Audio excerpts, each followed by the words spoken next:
नमस्कार फ्रेंड्स, मैं आज आपके लिए जवाहर चौधरी जी की एक कहानी कोमा सुनाने जा रही हूँ। ये कहानी ये दर्शाती है कि हमारा समाज कहाँ जा रहा है। क्या वाकई समाज में इतनी विकृतियाँ आ गई हैं? तो प्रस्तुत है बेहद संवेदनशील कहानी कोमा। ये आपका प्रॉब्लम है मिस्टर मूर्ति, आपको मैनेज करना पड़ेगा। कंपनी आपको अब बहुत छुट्टियाँ नहीं दे सकती। सॉरी। बॉस इस सप्ताह दूसरी बार फ़ोन पर थे। लेकिन सर, आप जानते हैं मेरी वाइफ कोमा में है और यहाँ शहर में मेरा कोई भी रिश्तेदार नहीं है देखभाल के लिए, कृष्णमूर्ति ने निवेदन के स्वर में कहा। अब तक किसी को बुलवा लेना चाहिए था मिस्टर मूर्ति। खैर, कल आपको ड्यूटी पर होना है, ओके? ये कैसे होगा सर? ये आपको देखना है मिस्टर मूर्ति। पेशेंट कोमा में है तो हॉस्पिटल देखेगा, ये उसका काम है। आप मैनेज करो। यू नो, कंपनी बिजनेस करती है, कंपटीशन फेस करना पड़ता है। आपका परफॉर्मेंस अच्छा रहा है, इसीलिए अब तक आपको कंपनी ने खूब कोऑपरेट किया।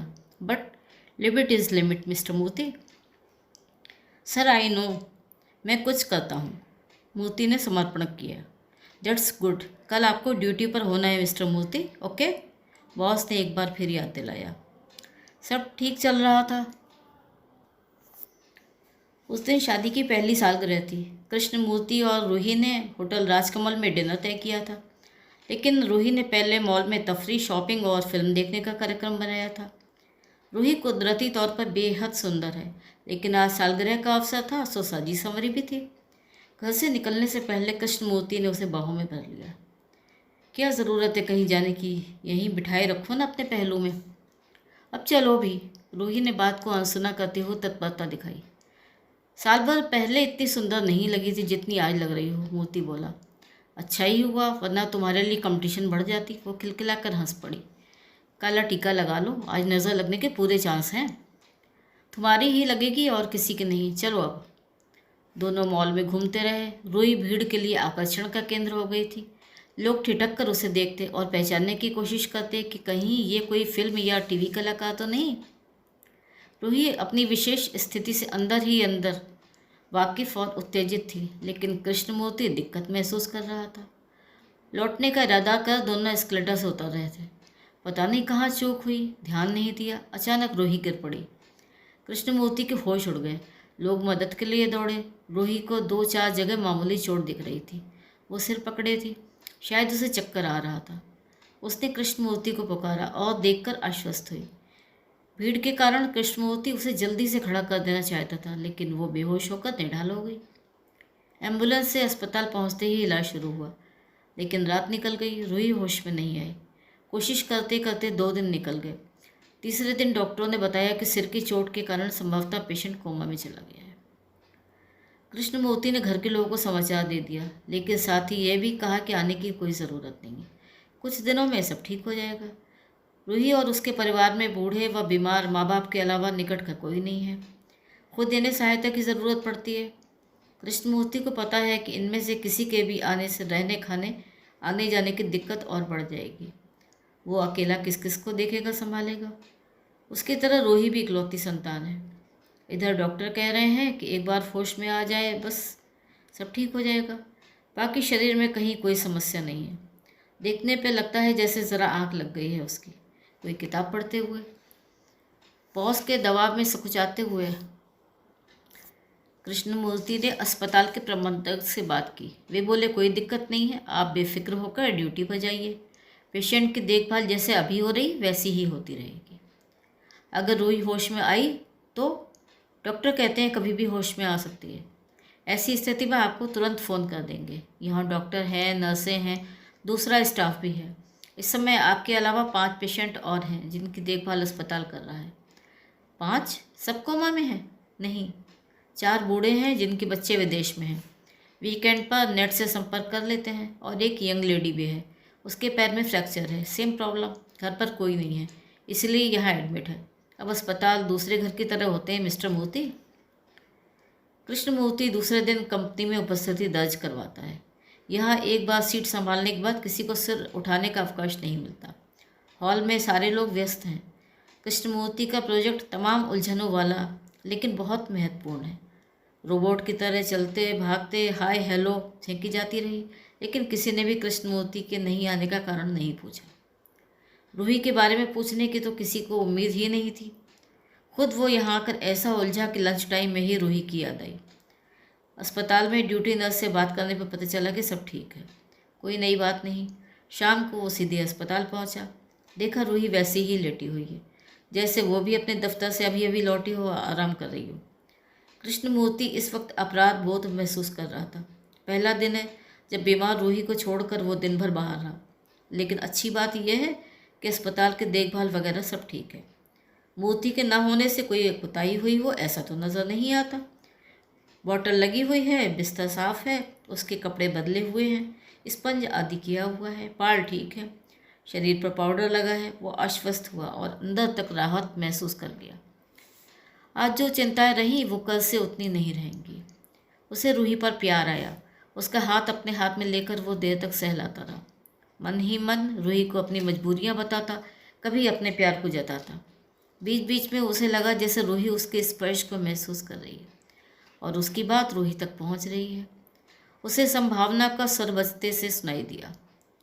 खुद उसके मन में करुणा और स्नेह का आवेग सा उठा और वो रूही का सिर सहलाने लगा। रूही के शरीर में कोई हरकत नहीं हुई, परंतु उसके अंदर से के परिचित स्पंदन को महसूस कर गया। कृष्णमूर्ति ने रूही के होठों को चूम लिया। उसे लगा कि उसके चेहरे पर एक रंगत सी उतर आई है। इस प्रत्युत्तर से दोनों के बीच संवाद सा स्थापित हुआ, जिसने उम्मीद की खिड़कियां खोल दी। मन हुआ कि जाकर डॉक्टर को बता दे, लेकिन संकोच हावी हो गया। पता नहीं उसे भ्रम ही हुआ हो। सप्ताह में 2 दिन, शनिवार और रविवार, पूरे समय कृष्णमूर्ति अस्पताल में रूही के साथ ही रहता। धीरे धीरे 5 माह होने वाले थे और इलाज में काफ़ी पैसा लग रहा था, लेकिन चिकित्सा बीमा के कारण इसकी चिंता कृष्णमूर्ति को नहीं थी। रूही की रिपोर्ट सही आ रही थी, सिवाय इसके कि वो लगातार कोमा में बनी हुई है। मुंबई के बड़े डॉक्टरों को केस दे दिया गया है और अस्पताल उनके संपर्क में बना रहता है। नर्स ने सुबह के इंजेक्शन दिए, चार्ट पर एंट्री की और आया को सफाई की हिदायतें देकर कृष्णमूर्ति से बोली, आज डॉक्टर कटपाल आने वाले हैं विजिट पर। रिपोर्ट सब तैयार है, अगर आप रुक सकें तो अच्छा होगा। ओह, आज तो मंडे है, आज तो बिल्कुल पॉसिबल नहीं है सिस्टर, कंपनी में। कोई बात नहीं, डॉक्टर चोपड़ा रहेंगे ही, शुरू से वही केस देख रहे हैं, कोई दिक्कत नहीं है। कब तक आएंगे डॉक्टर कटपाल? कुछ तय नहीं है, कई और अपॉइंटमेंट के साथ आते हैं मुंबई से। रूही में कोई प्रोग्रेस दिखती है क्या? मेरे को तो पहले से ठीक लगती है, बॉडी फंक्शन बराबर है, इससे उम्मीद बढ़ती है, कभी भी होश आ सकता है। नर्स के जाने के बाद कृष्णमूर्ति भी जल्दी ही निकल गया। कंपनी में उसे भारी चुनौतियों का सामना करना पड़ रहा है। रूही आज पड़ी नहीं होती तो अमेरिका या ऑस्ट्रेलिया में होते वे। उसके मना कर देने पर मौके दूसरों को मिल गए। जब वे लौटेंगे उनकी स्थिति मजबूत होगी, तनख्वाह में भी बहुत अंतर हो चुकेगा, शायद ओहदों में भी वे उससे ऊपर हो जाए। वो किसी दूसरी कंपनी को ज्वाइन कर सकता है, लेकिन अभी उलट पलट करना ठीक नहीं है। एक बार रूही ठीक हो ले, फिर देखेगा कि क्या किया जा सकता है।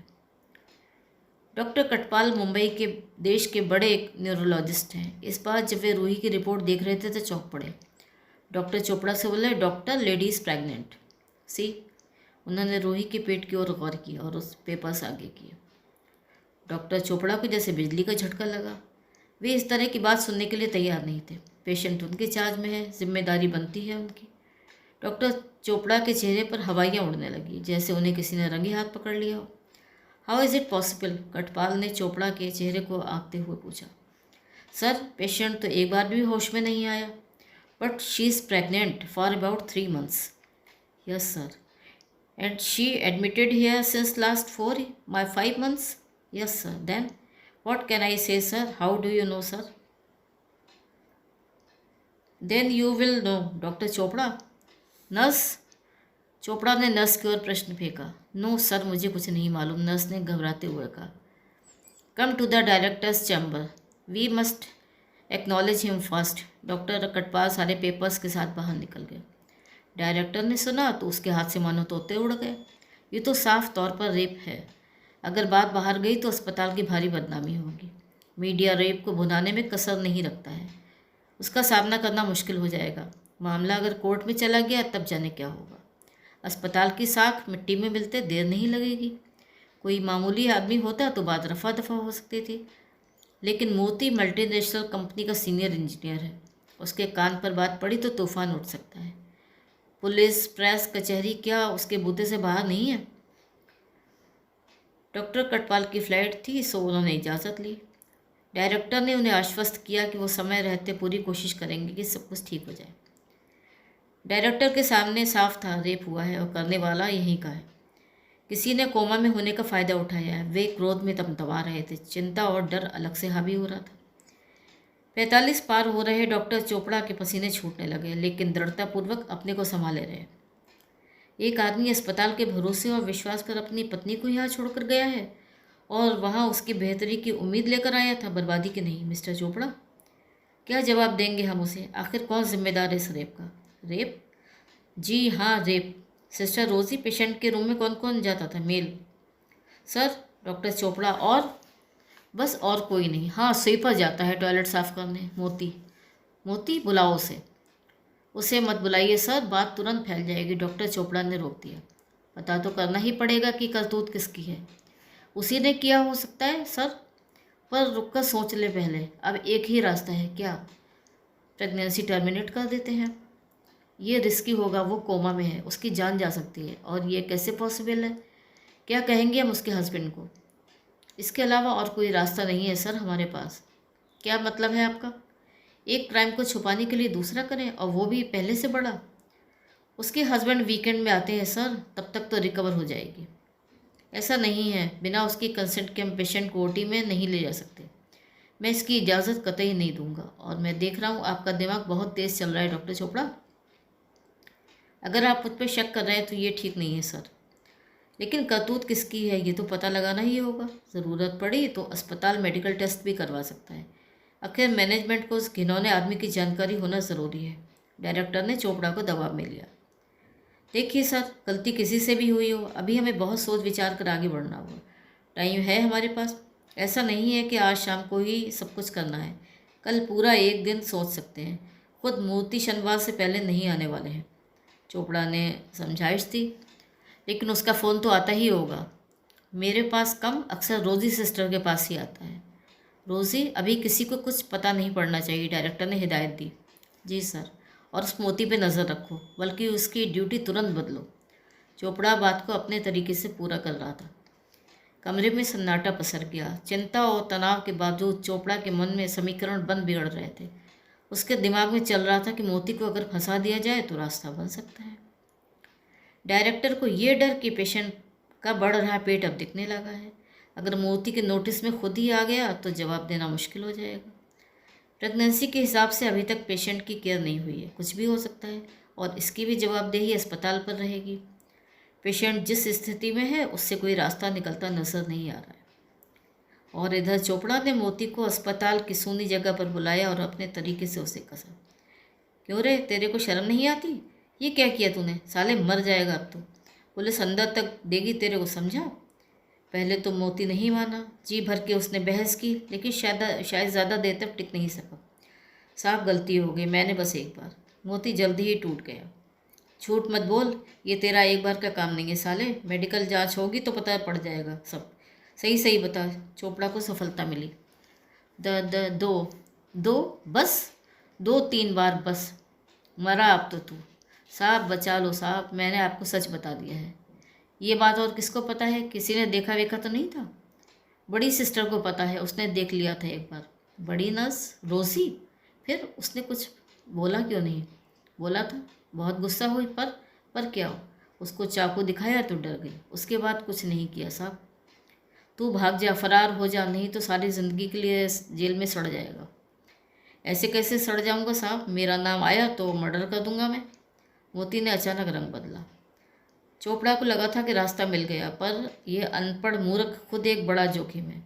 अगर इसका नाम आगे किया तो नुकसान हो सकता है, लेकिन अब इसका राजदार हो जाने से भी खतरा हो गया था। कल को अगर किसी कारण से भी ये पकड़ा गया तो इसका शक इधर ही आएगा। चोपड़ा को लगा कि एक मुसीबत से बचने के चक्कर में वो एक और मुसीबत में फंस गए। लेकिन रोज़ी तो गवाह है, अगर वो उसका नाम ले ले तो सांप भी मर जाएगा और लाठी भी नहीं टूटेगी। अफसर बनाकर चोपड़ा रोज़ी से अकेले में मिले। ये क्या रोज़ी, तुम्हें तो पता था कि मोती ने किया है, तो नाम बताना चाहिए था डायरेक्टर को।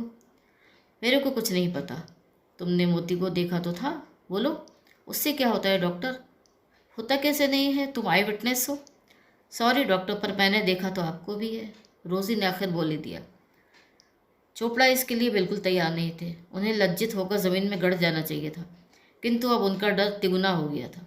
रोज़ी और उनके बीच अब कुछ भी कहने सुनने को नहीं रह गया था। बोले, रोज़ी प्लीज़, कोई रास्ता निकालते हैं, लेकिन तुम किसी से कुछ मत कहना प्लीज़।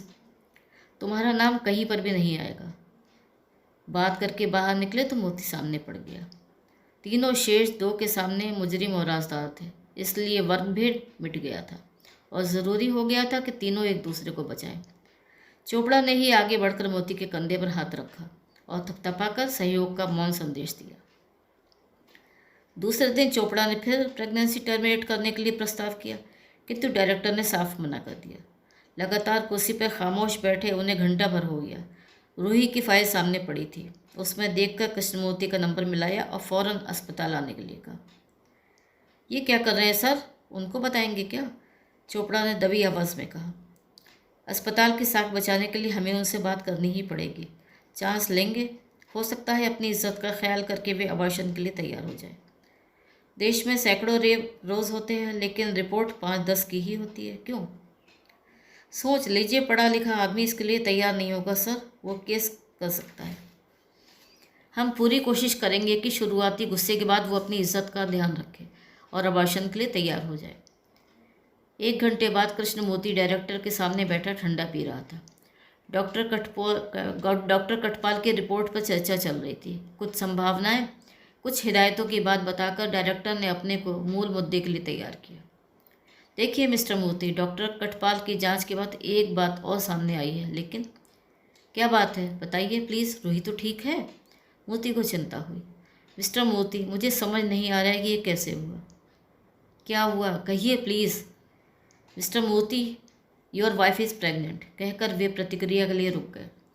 सुनकर कृष्णमूर्ति सन्न रह गया। लगा उसके मन में कोई आवेग उठ रहा है। अब वो चीखेगा, चिल्लाएगा, अस्पताल को लेकर हंगामा मचाएगा, लेकिन ऐसा नहीं हुआ। वो माथा पकड़कर बैठ गया। निश्चित ही वो सदमे में है, उसे संभलने में वक्त लगेगा। डायरेक्टर ने पानी का ग्लास उसके आगे करते हुए अपनी बात जारी रखी। पानी लीजिए मिस्टर मूर्ति, मुझे बहुत अफसोस है, पता नहीं ये कैसे हुआ। सॉरी डॉक्टर, गलती मेरी है, लेकिन अब आप कुछ कीजिए प्लीज़। डायरेक्टर को लगा जैसे वातावरण अचानक राहत की स्याह रोशनी में दमक उठा है। तो ये थी आज की कहानी कोमा। कहानी सुनने के लिए बहुत बहुत धन्यवाद। अगर आपको मेरी कहानी पसंद आई हो तो चैनल को सब्सक्राइब ज़रूर करिएगा और लाइक भी करिएगा, और अगर हो सके तो कमेंट भी ज़रूर करिएगा।